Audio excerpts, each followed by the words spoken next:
જય Shri Krishna. Good morning friends. Last લેક્ચરમાં નફા નુકસાન ફાળવણી ખાતું કેવી રીતે તૈયાર કરવાનું એ શીખ્યા હતા. સમરાઇઝ કરો. નફા નુકસાન ફાળવણી ખાતું એ વાર્ષિક હિસાબ તૈયાર કરીએ ત્યારે બને છે.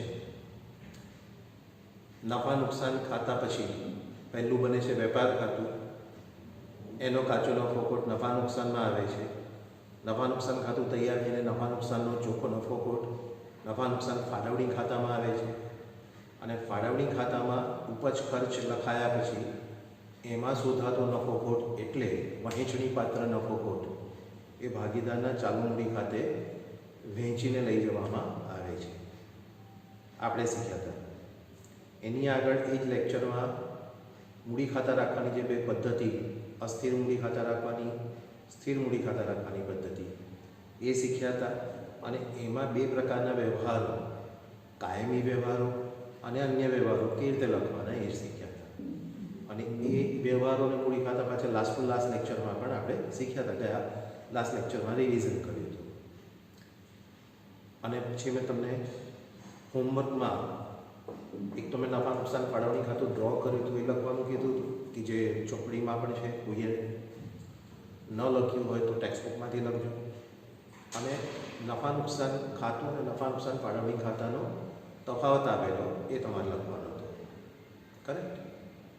હવે મિત્રો, જે તમારે આમ નોંધવું એટલે કન્સેપ્ચ્યુઅલી જે નોલેજ કહેવાય, ખાતા વહીમાં ફાળવણી ખાતામાં ચાલુ મૂડી ખાતાની ઉધાર જમા લખો છો એ ખતવણી છે. અને તમને ખબર છે કે વ્યવહારની પહેલી નોંધ ક્યાં થાય? ક્યાં તો આમ નોંધમાં અથવા પેટા નોંધમાં.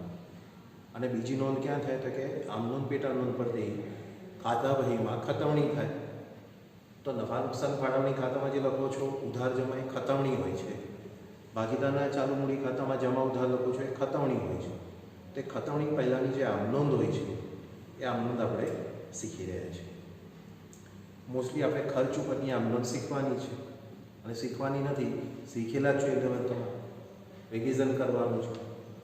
આપણને ખબર છે કે જ્યારે આપણે કોઈ ખર્ચ ચૂકવીએ છીએ, કોઈ પણ ખર્ચ ચૂકવીએ તો લેવડ દેવડની બે અસર શું થાય છે કે ખર્ચના વ્યવહારમાં સામેવાળા વ્યક્તિ પાસેથી આપણી પાસે સેવા આવે છે, વસ્તુ કે સેવા, એનાથી ખર્ચ વધે છે. અને આપણી પાસેથી ગલ્લા કે બેંકમાંથી નાણાં જાય છે તો રોકડ બેંક સલગ ઘટે. ક્યારે? ખર્ચ ચૂકવવામાં આવે ત્યારે વસ્તુ સેવા આવવાથી ખર્ચ વધે, ગલ્લા બેંકમાંથી નાણાં જવાથી રોકડ બેંક સલગ ઘટે. આ જે ખર્ચ કોઈ વખતે ચૂકવવાનો બાકી હોય, ચૂકવાયો ન હોય, નાણાં ન આપ્યા હોય, નાણાં આપવાના બાકી હોય તો અસર શું થાય છે? તો કે વસ્તુ સેવા, સામેવાળા વ્યક્તિ પાસેથી વસ્તુ સેવા આવવાથી આપણા પેઢીના ધંધાના ખર્ચમાં વધારો થાય છે. આના બદલામાં આપણે જે નાણાં આપવાના હતા તે આપ્યા નથી, આપવાના બાકી છે, એનાથી આપણું દેવું શું થાય છે? વધે છે. એટલે ચૂકવેલ ખર્ચની આમનો જનરલી શું કરતા હતા? જે તે ખર્ચ ખાતે ઉધાર તે રોકડ બેંક ખાતે જમા. સેવા આવવાથી ખર્ચ વધે, એટલે ખર્ચ ખાતે ઉધાર, નાણાં જવાથી રોકડ બેંક સલગ ઘટે, રોકડ બેંક ખાતે જમા. અને ખર્ચ ચૂકવવાનો બાકી હોય તો કઈ બે અસર?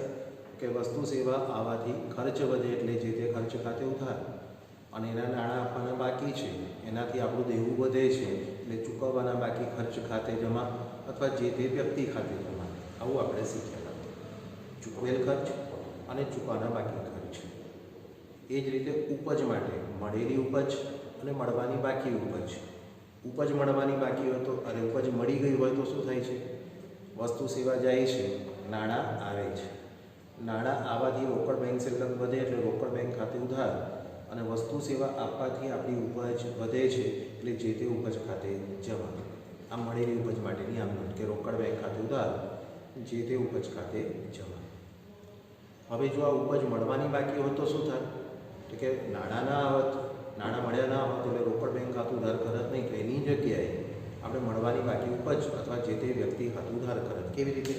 તો કે વસ્તુ સેવા જાય છે એ આપવાથી આપણી ધંધાની ઉપજ વધે છે. વસ્તુ સેવા આપવાથી ધંધાની ઉપજ વધે છે, તેથી જે તે ઉપજ ખાતે જમા. અને એના નાણાં, એ ઉપરના નાણાં મળ્યા નથી, મળવાના બાકી છે, તેથી મળવાની બાકી ઉપજ એટલે લેણું વધે. મળવાની બાકી ઉપજથી શું થાય છે? લેણું વધે. લેણું વધે તો મળવાની બાકી ઉપજ ખાતું અથવા જે તે વ્યક્તિ ખાતું ઉધાર કરવું. It is clear. તો આ ખર્ચ ઉપરને લગતી આપણે આમ નોંધો શીખેલા. અત્યારે અગાઉથી ચૂકવેલ ખર્ચ અગાઉથી મળેલ ઉપજવાળું જે છે અત્યારે નથી, જરૂર નથી. કરેક્ટ. તો એના આધારે જ પેઢીએ ભાગીદારને ચૂકવવાના ખર્ચની આમનોંધ અને પેઢીએ ભાગીદાર પાસેથી વસૂલ કરવાની આમનોંધ એ શીખવાની છે. ભાગીદારને ચૂકવવાના ખર્ચની, ભાગીદાર પાસેથી વસૂલ કરવાની ઉપજની.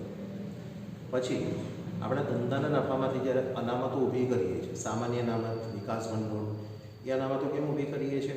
તો કે ભવિષ્યમાં કોઈ જરૂરિયાત આવી જાય, નવી મિલકત ખરીદવાની જરૂરિયાત, દેવા ચૂકવવાની જરૂરિયાત, આગ અકસ્માતથી નુકસાન થયું હોય તો એમાંથી પાછા બેઠા થવા માટે જરૂરિયાત, ભવિષ્યના કોઈ પણ હેતુ માટે નાણાંની જરૂર પડે તો આપણે કોઈની પાસે ઉછીના ના લાવવા પડે, પેઢી પાસે પોતાના પૈસા પડ્યા હોય. એટલે ઘણી વખત ઘણી બધી પેઢીઓ પોતાનો નફો બધો માલિકને આપવાની જગ્યાએ પેઢી અમુક નફો દર વર્ષે પોતાની પાસે અનામત જોગવાઈ સ્વરૂપે રાખી મૂકે છે. અને અનામત જોગવાઈનો ઉપયોગ ભવિષ્યમાં દેવું ચૂકવવા, નવી મિલકત ખરીદવા, આગ અકસ્માતથી નુકસાનને પહોંચી વળવા માટે એ પોતાની પાસે અનામત જોગવાઈની રકમ રાખે છે અને પછી એનો ભવિષ્યમાં જરૂર પડે એનો ઉપયોગ કરે છે. અને એનો ખાસ હેતુ બીજો એ છે કે અનામત જોગવાઈ ધંધામાં જેટલી રાખશો એનાથી ધંધાની નાણાકીય સ્થિતિ, આર્થિક સ્થિતિ સદ્ધર બનશે, સારી બનશે. કરેક્ટ. તો સામાન્ય અનામત અને વિકાસ ભંડોળો વગેરે કોઈ પણ અનામત જોગવાઈ રાખીએ તો શું આમનોંધ થાય તે શીખવાનું છે. એના પછી ફાળવણી ખાતાનો નફો ખોટ જે થાય છે, નફો અથવા ખોટ એ ભાગીદારને ચાલુ મૂડી ખાતે લઈ જવાની આમનોંધ શું થાય? ઉપાડ ખાતાને લગતી બે આમનોંધ. ઉપાડ ખાતું આપણે માલિક જ્યારે ઉપાડ કરે છે તો એની આમનોંધ તો 11th શીખેલા છે, પણ વર્ષના અંતે ઉપાડ ખાતું બંધ કરીને ભાગીદારોના ચાલુ મૂડી ખાતે લઈ જવાની આમનોંધ શું થાય? It is clear. એના પછી તમે લોન તમે શીખેલા પેલા 3-4 લેક્ચર પહેલાં ભાગીદારના ચોપડે, પેઢીના ચોપડે ભાગીદારોના વ્યક્તિગત ખાતા અને ઉપજ ખર્ચ ખાતા. અને ઉપજ ખર્ચના ખાતા મેં ટોટલી 8 લખાયા હતા. એ 8માંથી મેં કીધેલું કે આપણે 5 જ ખાતા ફાળવણી ખાતામાં લેવાના છે વાર્ષિક હિસાબમાં, અને 3 ખાતા જે છે એ નફા નુકસાન ખાતામાં જશે. કયા? લીધેલ લોનનું વ્યાજ, આપેલ લોનનું વ્યાજ એટલે ભાગીદાર પાસેથી લીધેલ લોનનું વ્યાજ, ભાગીદારને આપેલી લોનનું વ્યાજ અને ભાગીદારને ચૂકવવાનું ભાડું. આ 3 ખર્ચ ઉપર છે. ક્યાં લઈ જવાના હતા? નફા નુકસાનમાં. તો એની આમનોંધ આપણે અલગથી શીખવાની છે. એ 3 ખાતા નફા નુકસાન ફાળવણી ખાતામાં નથી લખવાનું. It is clear. તો 1 by 1 આપણે સમજીએ છીએ. પૂરતું ધ્યાન આપજો. કરેક્ટ. જો વાંચો બધા, સાથે સાથે વાંચવાનું, સમજવાનું. ભાગીદારને ચૂકવવાના ખર્ચ માટેની હવાલા નોંધ અને આખા 2 નોંધ છે. હવાલા નોંધ એટલે ખાતું ખોલવા માટે, ખોલેલા ખાતામાં વધારો ઘટાડો નોંધવા માટે જે નોંધ હોય ને એ હવાલા નોંધ. ખાતું ખોલવા માટે અથવા ખોલેલા ખાતામાં વધારો ઘટાડો નોંધવા માટે જે નોંધ હોય તે હવાલા નોંધ. અને વર્ષના અંતે માલ ઉપજ ખર્ચના ખાતા બંધ કરી, વર્ષના અંતે માલ ઉપજ ખર્ચના ખાતા બંધ કરી વેપાર ખાતું કે નફા નુકસાન ખાતું કે નફા નુકસાન ફાળવણી ખાતામાં જ્યારે તમે માલ ઉપજ ખર્ચના ખાતા લઈ જાઓ છો તો એ માલ ઉપજ ખર્ચના ખાતા શું કરીએ છીએ? બંધ. તો બંધ કરવાની નોંધને આપણે નોંધ કરીએ છીએ. કરેક્ટ. તો ભાગીદારને ચૂકવવાના ખર્ચ માટેની હવાલા નોંધ શું થાય અને એની આખા નોંધ શું થાય? એ જ રીતે ભાગીદાર પાસેથી વસૂલ કરવાની ઉપજો માટેની હવાલા નોંધ શું થાય અને આખા નોંધ શું થાય? કરેક્ટ. અને સામાન્ય અનામતની આમનોંધ શું થાય? અને આના પછી ફાળવણી ખાતાનો નફો હોય કે ખોટ એની આમનોંધ શું, ઉપાડ ખાતાની આમનોંધ શું અને લોનના વ્યાજ અને ભાડાની આમનોંધ શું? એટલી આમનોંધ આપણે સમજવાની છે. અને બધી આમનોંધ ટેક્સ્ટબુકમાં આપેલી છે. પેજ નંબર 7 પર આપેલી છે. અમુક આમનોંધો પેજ નંબર 9 પર, 8-9 પર આપેલી છે. તો એ જોઈને પાછી ત્યાંથી પણ સમજી લેવાની. પણ આ બધી આમનોંધ તમારે પછી શીખ્યા પછી, સમજ્યા પછી પોઝ કરીને નોટમાં લખી લેવાની છે. તો પહેલી તો ખર્ચની. હવે ખર્ચની હવાલા નોંધમાં ભાગીદારને જે ફાળવણી ખાતામાં ખર્ચ નોંધવાના છે અને ટોટલ 5 લખાય છે. એમાંથી 2 ખર્ચા નફા નુકસાન ખાતામાં લખાશે અને 3 ખર્ચા નફા નુકસાન ફાળવણી ખાતામાં લખાશે. પહેલો કયો ખર્ચ? તો કે ભાગીદારની મૂડી પર ચૂકવવાનું વ્યાજ, ચાલુ ખાતાની જમા બાકી પર ચૂકવવાનું વ્યાજ અને સક્રિય ભાગીદારને પગાર, બોનસ, કમિશન, મહેનતાણું આપવાનો ખર્ચ. આ ત્રણ ખર્ચા જનરલી ભાગીદારને આપણે ચૂકવતા હોઈએ. તો ત્રણ ખર્ચા આપણે શું કર્યા છે? જો ઉધાર. કેમ ઉધાર કર્યા? તો કે ભાગીદાર પાસેથી સેવા લેવાથી આપણો ધંધાનો ખર્ચ શું થાય છે? વધે છે. વધે એટલે આ ખર્ચ ખાતા ઉધાર કરે. હવે એની સામે ભાગીદારોના ચાલુ મૂડી ખાતું જમા કર્યું. કેમ જમા કર્યું? તો કે આ ખર્ચના પૈસા, નાણાં હજુ આપણે આપ્યા નથી, ભાગીદારને આપવાના બાકી છે. એટલે આપવાની બાકી રકમથી પેઢીનું ભાગીદાર પ્રત્યે દેવું વધે છે. અને દેવું વધે છે તેથી ભાગીદારોના ચાલુ મૂડી ખાતું જમા. આ બે ખાતા કેમ એમ તમને ખબર હોવી જોઈએ કે જો તમારી પેઢીમાં સ્થિર મૂડીની પદ્ધતિ હશે તો આ ખર્ચની રકમ ભાગીદારોના મૂડી ખાતે જમા નહીં થાય, ચાલુ ખાતે જમા થશે. અને જો તમારી પેઢી અસ્થિર મૂડીની પદ્ધતિ ફોલો કરે છે તો ચાલુ ખાતે જમા નહીં થાય, મૂડી ખાતે. એટલે પહેલું, બીજી રીતે મેકેનિકલી કહીએ તો પહેલો પ્રેફરન્સ કોને? ચાલુ ખાતે લઈ જવા બધા ખાતા. કેમ કે આ બધા અન્ય વ્યવહારો છે, એટલે કાયમી વ્યવહાર નથી. મૂડીનો વધારો, મૂડીનો ઘટાડો હોય તો એ મૂડી ખાતામાં જાય બંને પદ્ધતિમાં. પણ અન્ય વ્યવહારો, મૂડીના વધારા ઘટાડા સિવાયના અન્ય વ્યવહારો એ ચાલુ ખાતું હશે તો ત્યાં જશે, ચાલુ ખાતું નહીં હોય તો મૂડી ખાતામાં જશે. It is clear. આ ખર્ચની હવાલાનું એટલે ખર્ચ ખાતું ખોલવાની, ખર્ચ ખાતું ખોલવું એટલે આ ખર્ચ ખાતા શું થાય? ઉધાર થઈને ખુલે. અને ખાતા વહીમાં આ ત્રણેય ખર્ચ ખાતા ખુલે એમની ઉધાર બાજુ ખતમણી થાય. અને ભાગીદારોના ચાલુ મૂડી ખાતાની કઈ બાજુ ખતમણી થાય? જમા બાજુ. It is clear. હવે આ ખર્ચ ખાતા જનરલી વર્ષના અંતે જ ખોલો છો ને વર્ષના અંતે પાછા શું કરી દો છો? બંધ કરી દો છો. તો આ ત્રણ ખર્ચા બંધ કરવા હોય તો શું કરવા પડશે? ફરીથી ઉધાર અસર આપશો કે જમા અસર આપશો? તો ડેફિનેટલી ઉધાર કરવાથી ખર્ચનું ખાતું ખુલતું હોય તો આ જ ખર્ચને જમા કરવાથી ખાતું બંધ થાય. એટલે આ ત્રણ ખર્ચા જુઓ, મૂડી પર વ્યાજ, ચાલુ ખાતાની જમા બાકીનું વ્યાજ અને પગાર, બોનસ, કમિશન, મહેનતાણું અહીંયા ઉધાર કરીને ખોલ્યા હતા, અહીંયા જમા કરીને શું કર્યા? બંધ. અને જમા કરીને ક્યાં લઈ ગયા? નફા નુકસાન ફાળવણી ખાતે ઉધાર. ઘસારાની આપણે શીખેલા ને ગયા વર્ષે શું લખતા હતા? ઘસારા ખાતે ઉધાર અને જે તે મિલકત ખાતે જમા. પછી બીજી આપણે બંધ કરવાની શું લખતા હતા? નફા નુકસાન ખાતે ઉધાર અને ઘસારા ખાતે જમા. ઘસારા ખાતું બંધ કરી એની બાકી નફા નુકસાન ખાતે લઈ ગયા. સેમ રીતે આ ભાગીદારના ખર્ચા પહેલાં ઉધાર થઈને ખુલશે તો એ વખતે એની સામે જમા કોણ થશે? ભાગીદારનું ચાલુ મૂડી ખાતું. પછી આ ત્રણ ખર્ચા બંધ કરવા માટે જમા અસર આપીશું અને ત્રણેય ખર્ચની કુલ રકમ કયા ખાતું ધારીશું? ફાળવણી ખાતું ધાર. ફાળવણી ખાતું એટલે જે નફા નુકસાન ખાતા પછી બનાવવાનું છે અને 500 રૂપિયા પહેલાં બનાવવાનું છે. આ ખર્ચા ત્યાં જશે. તો તમને ખબર પડી ગઈ હશે. હવે ઘણી વખત ઘણા લોકો આ બે આમનામ લખવાની જગ્યાએ એક આમનામ, સંયુક્ત આમનામ લખે. એ સંયુક્ત આમનામ કેવી રીતે લખાય? કે આ જે ખર્ચા છે, આ જે ઉધાર કર્યા એને શું કરશે? લોકો નહીં લખે. કેમ કે ઉધાર જમા થઈને આ ખાતા બંધ થઈ જાય છે. થાય છે ને? તમને સમજાવવા માટે લખી હોય. જો આ ત્રણ ખાતા શું થઈ જશે? બંધ. બરાબર છે?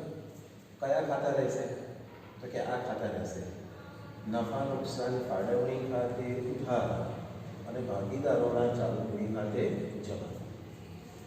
એટલે આ બેની સંયુક્ત આમનોંધ કરવી હોય તો કેવી રીતે થાય? તો કે આ ઉધાર કરેલી રકમ અને જમા કરેલી રકમ સામે સામે કેન્સલ થઈ જાય. સેમ રકમ ઉધારી હોય, સેમ રકમ જમા કરી હોય તો ઉધાર કરવાથી ખાતું ખુલે, જમા કરવાથી ખાતું બંધ થઈ જાય. એટલે ખર્ચના ખાતા હટાવી દો. એની સંયુક્ત આમનોંધ શું થાય? ત્રણેય ખર્ચ માટેની નફા નુકસાન ફાળવણી ખાતે ઉધાર, તે ભાગીદારોના ચાલુ મૂડી ખાતે જમા. તો આપણે વાર્ષિક હિસાબમાં આ ખર્ચના ખાતા નથી ખોલવાના, એમનામાં ખોલીને ખતમણી નથી કરવાની, પણ વાર્ષિક હિસાબમાં આપણી પાસે નફા નુકસાન ફાળવણી ખાતું પણ હશે અને ભાગીદારોના ચાલુ મૂડી ખાતા પણ હશે. તો ત્યાં આપણે ખતમણી કરીશું તો ખર્ચની ખતમણી ક્યાં થશે? તો કે નફા નુકસાન ફાળવણી ખાતાની ઉધાર બાજુ ખતમણી થશે આ ત્રણેય ખર્ચા, અને ભાગીદારના ચાલુ મૂડી ખાતાની કઈ બાજુ આવશે? જમા. ધીનો નિયમ કે જેટલી રકમથી એક કે અમુક ખાતા ઉધાર થશે, સેમ રકમથી બીજું ખાતું કે ખાતાઓ જમા થશે. એટલે શું? તો જે રીતે ખર્ચમાં શીખ્યા એવી રીતે ઉપજમાં પણ આવું જ થશે. બરાબર છે? હવે ઉપજના ખાતા હવાલા નોંધ દ્વારા જમા થઈને ખુલશે અને આખા નોંધમાં એ ઉપજના ખાતા ઉધાર થઈને બંધ થઈ જશે.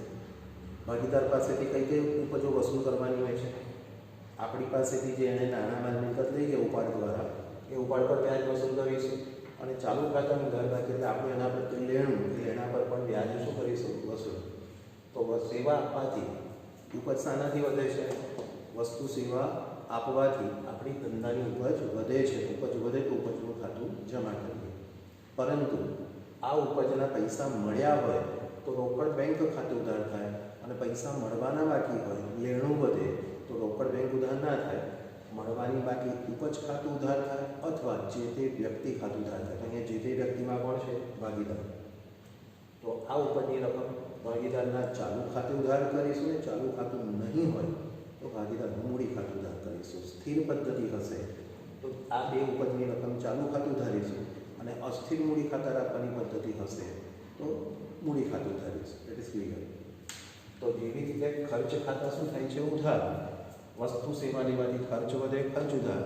વસ્તુ સેવા આપવાથી ઉપજ વધે તો ઉપજનું ખાતું જમા, અને ઉપજની રકમ નાણાં આપણને ભાગીદાર પાસેથી મળ્યા નથી, મળવાના બાકી છે. It is clear. તો આ ઉપરના ખાતા જમા થઈને ખુલશે. હવે શું થશે? આ જ ઉપરના ખાતા અહીંયા ઉધાર કરીને બંધ કરીશું. It is clear. તો ઉપાડનું વ્યાજ અહીંયા જમા થઈને ખોલ્યું, બીજી આખા નોંધમાં ઉપાડ પર વ્યાજ ખાતું ઉધાર થઈને બંધ થશે. ચાલુ ખાતાનું ઉધાર બાજુનું વ્યાજ પણ જમા થઈને ખાતું ખોલ્યું, અને એ જ ખાતું અહીંયા ઉધાર થઈને શું થઈ જશે? બંધ થઈ જશે. પણ બંધ કરીને ક્યાં લઈ જવાના? નફા નુકસાન ફાળવણી ખાતે જવા. એટલે આ જ ઉપરના ખાતા હવાલા નોંધમાં જમા થઈને ખુલશે, આખા નોંધમાં ઉધાર થઈને બંધ થઈ જશે. જ્યારે ખાતા ખુલે છે તેની અસર ક્યાં આપવાની છે? ભાગીદારના ચાલુ મૂડી ખાતે. અને જ્યારે આ ઉપજના ખાતા બંધ કરો તો એને બંધ કરીને ક્યાં લઈ જવાના? નફા નુકસાન ફાળવણી ખાતે. અહીંયા પણ એવું છે, જ્યારે ખર્ચ ખાતા ખોલો ત્યારે એની અસર કોને આપો? ભાગીદારોના ચાલુ મૂડી ખાતે. અને જ્યારે આ ખર્ચ ખાતા બંધ કરો તો બંધ કરીને ક્યાં લઈ જાઓ? નફા નુકસાન ફાળવણી ખાતે. તો જે ખર્ચ ઉપજ આપણે છેલ્લા 2 લેક્ચરની આગળ આપણે શીખેલા એ જ ખર્ચ ઉપજના ખાતા અહીંયા આમનોન દ્વારા સમજાય છે. અને કદાચ તમને હવે કન્સેપ્ચ્યુઅલી જે કહીએ નોલેજ એ આમનોન દ્વારા મળશે કે વ્યવહારની પહેલીનો આમનોનમાં થાય અને આમનોન પછી ખતવણી થાય. હવે આ ખાતા અહીંયા જમા થઈને ખુલે છે, અને એ જ ખાતા અહીંયા ઉધાર થઈને બંધ થઈ જાય છે. સેમ ખાતા. તો આ બેની પણ જો સંયુક્ત આમનોન લખ્યું હોય કદાચ તો શું આમનોન લખી શકો તમે? તો કે નફા નુકસાન ફાળવણી ખાતું જમા થાય છે, ઉધાર પણ થાય છે ભાગીદારના ચાલુ મૂડી ખાતે. એટલે વાર્ષિક હિસાબમાં જ્યારે પણ આ બે ઉપજો આવે તે બે ઉપજોથી શું થાય? ફાળવણી ખાતું જમા થશે. ખર્ચની રકમથી ફાળવણી ખાતું ઉધાર થાય છે, તો ઉપજની રકમથી ફાળવણી ખાતું જમા થાય છે. ખર્ચા ફાળવણી ખાતું ઉધારવામાં આવે છે, ઉપજો ફાળવણી ખાતે જમા કરવામાં આવે. પણ જો આ ઉપજો તમે ફાળવણી ખાતાની જમા લખો તો ભાગીદારના ચાલુ મૂડી ખાતાની કઈ બાજુ લખો? ઉધાર બાજુ. ખર્ચા ક્યાં લખાય? ખર્ચા લખાય ફાળવણી ખાતાની ઉધાર બાજુ, અને ચાલુ મૂડી ખાતાની જમા બાજુ. It is clear. તો અહીંયાથી પણ તમે યાદ રાખી શકો. આ વાંચ્યા, આ લખ્યા પછી તમે પાછું ફાળવણી ખાતું ને ચાલુ મૂડી ખાતા જોશો તો તમને આ બધી અસર એ રીતે દેખાશે. આ જે ખર્ચા છે એ ખર્ચા તમને ફાળવણીની ઉધાર દેખાશે અને ચાલુ મૂડીની જમા દેખાશે. આગળ આપણે જે નમૂના એના લખ્યા છે મૂડી ખાતા અને ફાળવણી ખાતા. આ ઉપજો તમને ક્યાં જોવા મળશે? ફાળવણી ખાતાની જમા બાજુ જોવા મળશે, અને ભાગીદારના ચાલુ મૂડી ખાતાની ઉધાર બાજુ જોવા મળશે. I think it is clear to you. હવે વાત આવે છે સામાન્ય નામત. ઘણી મેં કીધું એ પ્રમાણે ઘણી વખત જે પેઢી નફો કમાય છે, માન લો કે 10 લાખ નફો કમાય, એ 10 લાખનો નફો બધો માલિકને આપશે તો પેઢી પાસે કંઈ રહેશે નહીં. તો જે લોકોની અકાઉન્ટિંગ પોલિસી સારી હોય છે અને જે લોકો સમજે છે, દૂરંદેશી રાખે છે કે ભાઈ ભવિષ્યમાં આપણને જૂની મિલકતની જગ્યાએ નવી મિલકત ખરીદવી પડશે, લાંબા ગાળાના દેવા ચૂકવવા પડશે, આગ અકસ્માત ચોરીથી નુકસાન થાય તેને પહોંચી વળવા માટે આપણી પાસે ફંડ હોવું જોઈએ. તો એવા લોકો કમાયેલા નફામાંથી બધો નફો માલિકને આપવાની જગ્યાએ અમુક નફાની રકમ એ લોકો શું કરે? પેઢીમાં મૂકી રાખે છે. કયા સ્વરૂપે? અનામત અને જોગવાઈ સ્વરૂપે. અને એ રકમનો ઉપયોગ ભવિષ્યમાં જ્યારે જરૂર પડે તો એને વાપરે છે. It is clear. તો જો ધંધામાં નફામાંથી તમારે સામાન્ય અનામત રાખવું છે, વિકાસ ભંડોળ, બિઝનેસના ડેવલપમેન્ટ માટે પૈસા રાખવા છે, તો એ બધાની જોગવાઈ કરવા માટે આમાં શું થશે? તો કે એ કરવા માટે નફો ઘટી જશે, અનામતો વધી જશે. નફો ઘટશે, અનામત વધશે. નફો ઘટાડવા માટે નફા નુકસાન ફાળવણી ખાતું ઉધાર થશે, અને સામાન્ય અનામત અને વિકાસ ભંડોળ કે જેમાં અનામતની રકમ વધી રહી છે એ ખાતા જમા થશે. શું થાય છે? આ ખાતું ફાળવણી ઉધાર કરવાથી નફો ઘટી જાય છે અને સામાન્ય અનામત વિકાસ ભંડોળ ખાતા જમા કરવાથી આપણી અનામતો ભંડોળમાં વધારો થાય છે. આવું કરવાથી ધંધાની આર્થિક સ્થિતિ શું થાય છે? સારી થાય છે, સબળી થાય છે. તો આ નોંધ પણ આપણી ગઈ છે. હવે ખતવણી ક્યાં થાય? તો કે નફા નુકસાન ફાળવણી ખાતાની ઉધાર બાજુ આ રકમો આવશે, સામાન્ય અનામત વિકાસ ભંડોળ. અને આ બે ખાતા વહીમાં જ્યારે આ બે ખાતાની કઈ બાજુ ખતવણી થશે? જમા. પણ આ બે ખાતા પાકા સરવૈયામાં મૂડી દેવા બાજુ દર્શાવે છે. વાર્ષિક હિસાબમાં બંનેની અસર ક્યાં? ત્યાં આ બંનેની રકમ નફા નુકસાન ફાળવણી ખાતાની ઉધાર બાજુ લખાશે અને પાકા સરવૈયામાં આ બંનેની રકમ મૂડી દેવા બાજુ લખાશે. અને ઓલરેડી ખાતું ખુલેલું હશે તે ખુલેલા ખાતામાં આ બંનેની રકમ શું થઈ જશે? ઉમેરાશે. અને ખુલ્યું નહીં હોય તો મૂડી દેવા બાજુ રકમના ખાતામાં ઓપનમાં લખવામાં આવશે. ક્લિયર? તો આ તમને પણ સમજણ પડી જશે. એક જ આંદોલન છે અને લગતી એટલે કંઈક બહુ અઘરું કે લાંબુ કામ ના કહેવાય. બરાબર છે? હવે આપણે ફાળવણી ખાતામાં નફો ખોટ થાય તો નફા ખોટનું શું કરવાનું? તો કે ભાગીદાર વચ્ચે વેચી દેવાનું. અને વેચીને અસર ક્યાં આપવાની? તો ડેફિનેટલી ભાગીદારોના સ્થિર પદ્ધતિ હોય તો ચાલુ ખાતામાં એ નફો ખોટ લઈ જવાનો. અને સ્થિર પદ્ધતિ નહીં, અસ્થિર મૂડીની પદ્ધતિ હોય તો ચાલુ ખાતું નથી હોતું તો એ ફાળવણી ખાતાનો નફો ખોટ ક્યાં જશે? ભાગીદારોના મૂડી ખાતે. બરાબર છે?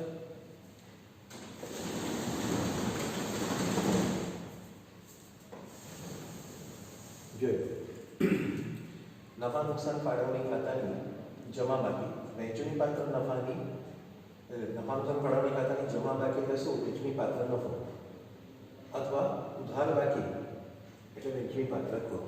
ફાળવણી ખાતાનો છેલ્લે જે રીતે વેપાર ખાતામાં કાચો નફો અથવા કાચી ખોટ હોય છે, નફા નુકસાનમાં ચોખ્ખો નફો કે ચોખ્ખી ખોટ હોય છે, તે રીતે ફાળવણી ખાતામાં ફાળવણી એટલે નફા નુકસાન ફાળવણી ખાતું એની જમા બાકી હોય તો નફો હોય, ઉધાર બાકી તો ખોટા. ત્રણેય ખાતા વેપાર ખાતું, નફા નુકસાન ખાતું અને ફાળવણી આ ત્રણેય ખાતાની જમા બાકી હોય તો નફો જ આવશે. કાચો નફો, ચોખ્ખો નફો, વહેંચણી પાત્ર નફો.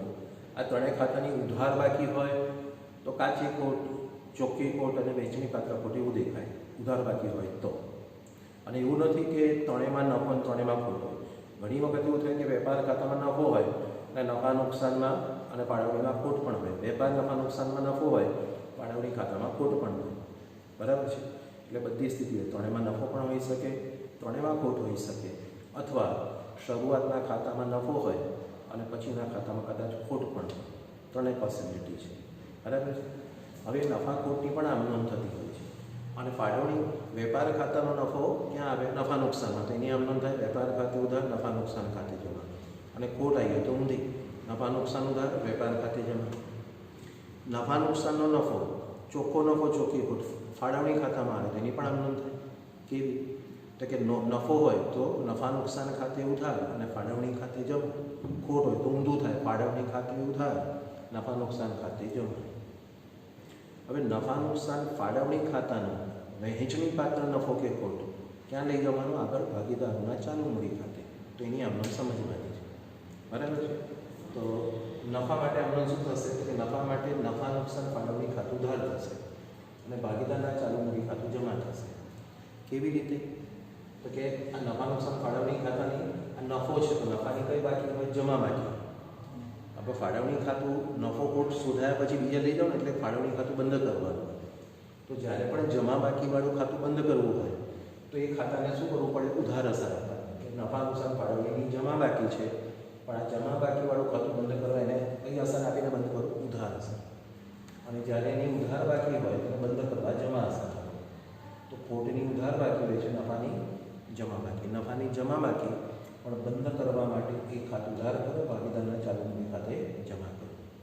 મીન્સ આપણે આ નફાની રકમ ભાગીદારને આપી નથી, આપવાની બાકી છે. આપવાની બાકી રકમથી ભાગીદાર પ્રત્યે દેવું વધે છે અને દેવું વધે તો ભાગીદારનું ચાલુ મૂડી ખાતું શું થશે? જમા થશે. It is clear? આ નફાની પણ જો કોઈ વર્ષે ખોટ થઈ ગઈ તો ખોટ માટે આ ઉલટાઈ જશે. ભાગીદારના ચાલુ મૂડી ખાતું ઉધાર ને નફા નુકસાન ફાળવણી ખાતે જમા. ફાળવણી ખાતું કેમ જમા? તો કે ખોટ જ્યારે હોય છે ખોટ તો એની કઈ બાકી હોય છે? ઉધાર બાકી. નફા નુકસાન ફાળવણી ઉધાર બાકી. બંધ કરવા એ ખાતું શું કરવાનું? જમા. એટલે અહીંયા ખાતું જમા કર્યું. ચાલુ મૂડી ખાતું કેમ ઉધાર કર્યું? તો કે આ ખોટની રકમ એને આપવામાં નથી આવતી, એની પાસેથી મેળવવામાં આવે છે, વસૂલ કરવામાં આવે છે. તો આ ખોટની રકમ નાણાં દ્વારા વસૂલ નથી કરી, પણ આપણે એની પાસેથી આ ખોટની રકમ લેવાની બાકી છે, મળવાની બાકી છે, એટલે આપણું લેણું વધે છે. અને લેણું વધે એટલે ભાગીદારના ચાલુ કે મૂડી ખાતે ઉધાર કરે. તો ખોટની રકમ તે લેણું વધે, વસૂલ કરવાની છે ખોટની રકમ, એટલે ભાગીદારના ચાલુ મૂડી ખાતે ઉધાર, તે નફા નુકસાન ફાળવણી ખાતે જમા. નફાની રકમ આપણે વસૂલ નથી કરવાની, આપણે એને આપવાની છે, અને આપવાની બાકી રકમથી દેવું વધે તો ચાલુ મૂડી ખાતું જમા થશે. અને સ્થિર મૂડીની પદ્ધતિ કે જ્યાં બે ખાતા હોય છે મૂડીને ચાલુ, ત્યારે ખાલી મૂડી ખાતામાં પેલા બે જ વ્યવહાર જાય છે, મૂડીનો વધારો, મૂડીનો ઘટાડો. એ બે સિવાય બાકીના બધા જ વ્યવહારો, અન્ય વ્યવહારો ક્યાં આવે છે? ચાલુ ખાતામાં. પણ જો તમે સ્થિર મૂડી પદ્ધતિ ન રાખો, મૂડી ચાલુ ખાતા બંને ના રાખો, ફક્ત કયું ખાતું રાખો? મૂડી ખાતું, તો કાયમી વ્યવહારો અને અન્ય વ્યવહારો, બંને વ્યવહારો ફક્ત મૂડી ખાતામાં જાય છે, બધા જ વ્યવહારો. It is clear. તો આ નફા ખોટની અમલ થાય છે. બરાબર છે? હું જે સમજાવું છું સમજણ પડતી જશે બચ્ચાઓ, પણ એને વધારે પાકું કરવા માટે પોઝ કરીને નોટમાં લખવાનું, લખીને લખતા પણ સમજવાનું, લખ્યા પછી બી સમજીને થોડું યાદ કરી લેવાનું. You must be capable to answer and you must be capable to give the answer of journal of the transaction. જે પણ વ્યવહારો છે એની આમનોંધ પૂછે તો તમને આવડવી જોઈએ. ઉપાડ માટેની બે આમનોંધ. બરાબર છે? હવે ઉપાડ માટેની બે આમનોંધ શું? તો કે એક તો માલિક વર્ષ દરમિયાન જુદા જુદા સમય પર એ ધંધામાંથી નાણાં, માલ મિલકત લઈ જાય છે. તે નાણાં, માલ મિલકત અંગત ઉપયોગ માટે લઈ જાય તો એ વખતે આમનોંધ શું થાય છે? તે આમનોંધ. અને વર્ષના અંતે ઉપાડ ખાતું જ્યારે બંધ કરીએ તે બંધ કરવાની આમનોંધ શું? એ બે આમનોંધ. તો વર્ષ દરમિયાન ભાગીદાર ઉપાડ કરે ત્યારે શું થશે? તો કે ઉપાડ ખાતું ઉધાર થશે. કેમ ઉધાર થશે? ધંધાનું માલિક પ્રત્યે લેણું વધે. કેમ લેણું વધે છે?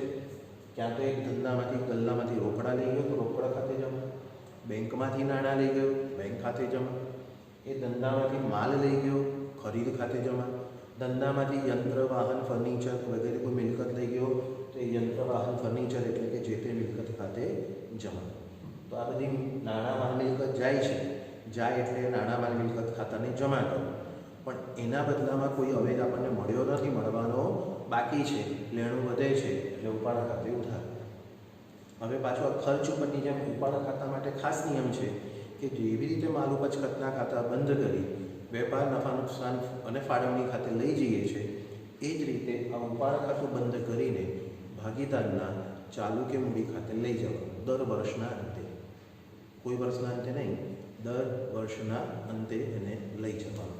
ઉપાડ ખાતું હવે ઉધાર કરીને ખોલેલું, હવે એને જમા કરીને શું કરી દો? બંધ કરી દો. અને ક્યાં લઈ જાઓ? ભાગીદારના ચાલુ ખાતે. ચાલુ ખાતું ના હોય તો મૂડી ખાતે. સ્થિર મૂડીની પદ્ધતિમાં મૂડી, ચાલુ ખાતા બંને હોય છે, એ વખતે ચાલુ ખાતામાં જશે, મૂડીમાં નહીં જાય. પણ જો તમે સ્થિર પદ્ધતિ નહીં, અસ્થિર મૂડીની પદ્ધતિ રાખી હશે જેમાં ફક્ત મૂડી ખાતું હોય છે, ચાલુ ખાતું હોતું નથી, તો ઉપાડ ખાતું બંધ થઈને ક્યાં જશે? મૂડી ખાતામાં. એટલે યાદ રાખવાનું, ઉપાડ ખાતું બંધ થઈને કઈ પદ્ધતિમાં ક્યાં જાય? તો કે ઉપાડ ખાતું બંધ થઈને સ્થિર મૂડીની પદ્ધતિમાં ચાલુ ખાતામાં જશે. અસ્થિર મૂડી નહીં હોય, અસ્થિર મૂડી હશે તો ઉપાડ ખાતું બંધ થઈને મૂડી ખાતામાં જશે. બેસલી આ ઉપજ ખર્ચ માટે પણ આગળ જે આપણે જોયું ને એવું જ હતું. ઉપજ ખર્ચની અસર ભાગીદારના ખાતે આપો. અને ચાલુ ખાતું હોય તો પહેલાં ક્યાં આપો? ચાલુ ખાતું તમે ના રાખતા હોય તો પછી બીજો ઓપ્શન શું છે? મૂડી ખાતામાં અસર આપો. કરેક્ટ? તો ઉપાડ ખાતાની આમ માલિક ઉપાડ કરે તો ઉપાડ ખાતું ઉધાર થાય છે, રોકડ બેંક, ખરીદ ખાતું જે તે મિલકત જમા થાય છે. અને એ ઉપાડ ખાતું વર્ષના અંતે બંધ કરો તો ઉધાર કરેલું ખાતું બંધ કરવા જમા અસર આપીશું. અને જ્યાં લઈ જવાનું છે ક્યાં લઈ જવાનું છે? ભાગીદારોના ચાલુ મૂડી ખાતે ત્યાં ઉધાર કરવા. એટલે ઉપાડ ખાતે દર્શાવેલું લેણું શું થઈ જશે? ઘટશે. અને ચાલુ મૂડી ખાતે ઉધાર કરીને લેણું વધશે. એટલે આમ જોવા જઈએ તો લેણું ખાલી લેણું જ રહ્યું, ખાલી ખાતાનું નામ બદલાયું. જે લેણું ઉપાડ ખાતાના નામથી બોલતું હતું તે લેણું હવે કયા નામમાં આવી ગયું? ચાલુ મૂડી ખાતાના અંદર આવી ગયું. વટ ઇઝ ક્લિયર? બરાબર છે? તો આ ઉપાડની આમનોંધ પણ સમજાઈ ગઈ હશે. બરાબર છે? હવે છે ને આ ખાતા જે છે એ ભાગીદારના પેલા ખર્ચ ખાતા છે કે જે આપણે ફાળવણી ખાતામાં નથી લઈ જવાના, બંધ કરીને નફા નુકસાન ખાતું કે જે વેપાર ખાતા પછી અને ફાળવણી ખાતા પહેલાં બને છે ત્યાં ખાતા બંધ કરીને લઈ જવાના છે, એટલે અલગ રાખેલા છે. બરાબર? કયા બે ખર્ચા લીધેલા છે? ભાગીદાર પાસે લીધેલ લોન પર ચૂકવવાનું વ્યાજ અને ચૂકવવાનું ભાડું. આ બે ખર્ચા ભાગીદારને જ આપવાના છે, પણ આને નફા નુકસાન ફાળવણી અને ચાલુ મૂડી ખાતામાં અસર નથી આપવાની, એટલે એને અલગ સમજવાના છે. બરાબર છે. તો વર્ષ દરમિયાન ખર્ચ રોકડમાં ચૂકવાય. માનો કે આ ખર્ચ તમે રોકડમાં ચૂકવો છો તો અસર શું થાય છે? લેવડ દેવડની સેવા આવે છે, નાણાં જાય છે, સેવા આવવાથી ખર્ચ વધે, લોન પર વ્યાજ ખાતે ઉધાર, ભાડા ખાતે ઉધાર, નાણાં જાય છે એટલે રોકડ અથવા બેંક ખાતે જમા. ખર્ચ રોકડમાં ચૂકવો ત્યારે. પણ જો ખર્ચ રોકડમાં ના ચૂકવવાનો બાકી હોય તો શું થાય? તો કે સેવા આવે છે, નાણાં આપવાના બાકી હોવાથી દેવું વધે છે. ખર્ચ ચૂકવવાનું બાકી તો શું થશે? લોન પર વ્યાજ ખાતે ઉધાર. બરાબર છે. પછી બીજો ખર્ચ લઈ લઈએ તો ભાડા ખાતે ઉધાર, તે ચૂકવવાના બાકી વ્યાજ અને ભાડા ખાતે જમા. ખર્ચ ચૂકવવાનો બાકી હોય, જો લોન પર વ્યાજ ચૂકવવાનું બાકી હોય તો લોન પર વ્યાજ ખાતે ઉધાર, તે ચૂકવવાના બાકી વ્યાજ ખાતે જમા. ભાડું ચૂકવવાનું બાકી હોય તો ભાડા ખાતે ઉધાર અને ચૂકવવાના બાકી ભાડા ખાતે જમા. બરાબર છે. ખર્ચ ખાતું ઉધાર કેમ કરીએ છીએ? સેવા આવવાથી ખર્ચ કરીએ છીએ. દેવાનું ખાતું કેમ જમા કરીએ છીએ? આ ખર્ચના પૈસા આપ્યા નથી, આપવાના બાકી છે. હવે ખર્ચ રોકડમાં ચૂકવ્યો હોય કે ચૂકવવાનો બાકી હોય, ઉધાર કરીને ખાતા ખુલે છે. પણ જ્યારે ઉધાર કરીને ખાતા ખુલે તો વર્ષના અંતે એ જ ખાતા જમા થઈને શું કરીએ છીએ? બંધ. તો વર્ષના અંતે લોન પર વ્યાજ ખાતે જમા, ભાડા ખાતે જમા કરીને ખાતું શું થઈ ગયું? બંધ. અને ક્યાં લઈ જવાનું છે? નફા નુકસાન ખાતે. નફા નુકસાન ફાળવણી ખાતે નથી લઈ જવાનું, નફા નુકસાન ખાતે આ ખાતા લઈ જવાનું છે. બરાબર છે. તો અહીંયા પણ શું થશે? આ જે ખાતા ઉધાર કર્યા ને આ બંધ થઈ જશે.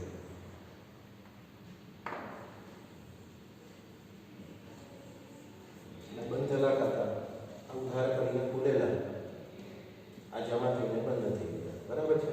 અને હવે કયા બે ખાતા રહ્યા? નફા નુકસાન ખાતે ઉધાર અને ચૂકવવાના બાકી વ્યાજ અથવા ભાડા ખાતે જમા.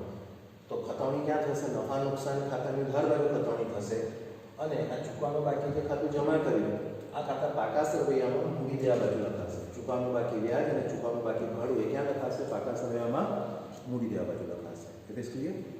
તો આ ખાતા પણ આ રીતે બંધ કરીને પહેલાં તો કયા ખાતા મેં કીધેલા?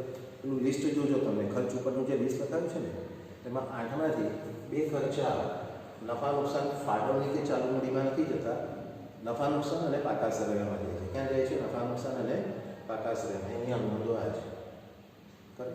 હવે વારાફરતી આ તમારે પોઝ કરીને લખી પણ લેવાનું છે. અને બીજું સેકન્ડ થિંગ તમારે શું કરવાની છે? તો ચોપડીની અંદરથી પણ જોઈને સમજી લેવાની છે. સમજાય એવી છે. કયું ખાતું કેમ ઉધાર કર્યું, કેમ જમા કર્યું, હમણાં સમજાઈ દીધું. 11th જ ઉધાર જમાની અસરો દ્વારા 11th તમે શીખ્યા ને લેવડ દેવડની ઉધાર જમાની અસરો, એ જ અસર દ્વારા ઉધાર જમા સમજાયું છે. તો અત્યારે આ બધી પેલું બોર્ડ અને આ બોર્ડ બંને બોર્ડ પર પોઝ કરીને લખી દેવાનું છે. સેકન્ડ થિંગ, આના પછીના લેક્ચરમાં આપણે દાખલા સ્ટાર્ટ કરવાના છે. કરેક્ટ? તો થોડું છેલ્લા 3-4 લેક્ચરનું બને તો પહેલેથી બધા લેક્ચરનું રિવિઝન એક વખત કરી લેજો સારી રીતે. જે કોન્સેપ્ટ કાચા રહી ગયા પાકા કરી લેજો. કોઈ ડાઉટ ડિફિકલ્ટી હોય મેસેજ કોલ કરીને પૂછી લેજો વચ્ચે. અત્યારે પહેલું બોર્ડ સૌથી પહેલાં પોઝ કરીને લખીએ.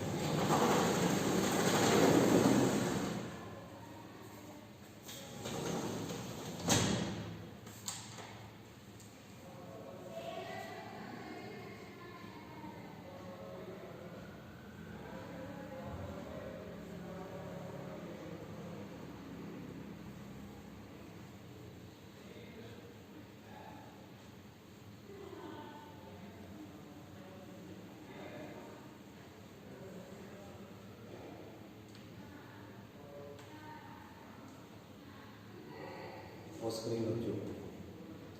અને ક્લાસરૂમમાં બચ્ચાઓ એસી છે પણ એસી પંખા બંધ રાખીને ભણાવીએ છીએ. અડધો પોણો કલાક જાય છે, ગરમીમાં જાય છે. કારણ કે એવું છે કે જો પંખા એસી કરીએ ને તો આમાં અવાજ બહુ આવે, એટલે પંખા એસી બંધ રાખીએ છીએ. કરેક્ટ? પ્લીઝ પોઝ કરીને લખી લો બચ્ચાઓ.